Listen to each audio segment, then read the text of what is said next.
বাপু মোক সাহায্য করতে যাওয়া কাজে নেই মরবা মোক কাজে নেই সাহায্য করো সাহায্য করো সাহায্য করো আল্লাহ আল্লাহ।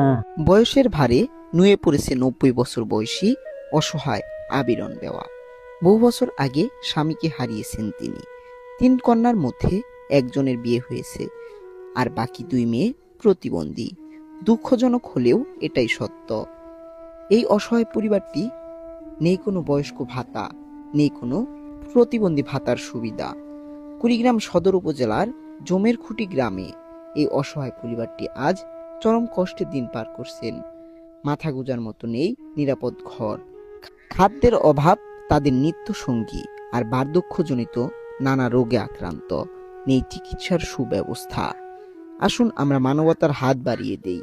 আপনার সামান্য সহযোগিতায় আবিরন বেওয়া ও তার প্রতিবন্ধী 2 কন্যার একটি বয়স্ক মানুষ, আপনারা শুনতে পারলেন তার বুক ফাটা আর্তনাদ একটু খাবারের জন্য। জি জি বাবা, আমি আপনাকে খাবার দিব দিব দিব দিব দিব দিব বাবা, দিব দিব দিব খাবার দাও মোক খাবার দাও কিছু কিছু জি। বা খাবার গাড়া হয়েছে বা জি জি।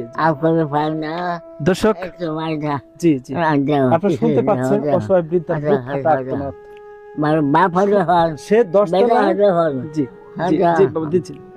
প্রিয় দর্শক শুনতে পারলেন একটি বয়স্ক মানুষের বুক ফাটা আর্তনাদ। তার সন্তান, তার মেয়ের সন্তান প্রতিবন্ধী, দেখতে পাচ্ছেন এই মেয়েটি প্রতিবন্ধী আর পাশে আছে মেয়েটি প্রতিবন্ধী, তার মেয়েগুলো প্রতিবন্ধী। এই অসহায় বৃদ্ধার দেখার কোনো ব্যক্তি নেই, খুব অসহায় নিবৃতভাবে বেঁচে আছেন। একটি মানুষ যদি আমরা এই অসহায় মানুষটির পাশে দাঁড়াই, একটু মানুষ যদি এই অসহায় মানুষের কথাগুলো একটু বোঝার চেষ্টা করি, সে কিন্তু 10 তলা বিল্ডিং বা একটু কয়েক লক্ষ টাকা চাচ্ছে না, শুধুমাত্র খাবারের জন্য একটু আর্তনাদ করছে। সেই ক্ষেত্রে আমরা এই অসহায় মানুষের পাশে দাঁড়াই, একটু হলো মানবিকতার দৃষ্টি থেকে এই অসহায় মায়ের পাশে দাঁড়িয়ে কিছু খাবারের ব্যবস্থা করি।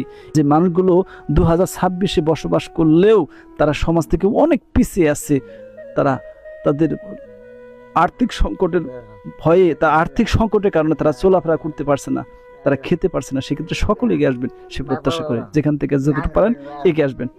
জীবনে নিয়ে আসতে পারে নতুন আশার স্বস্তি।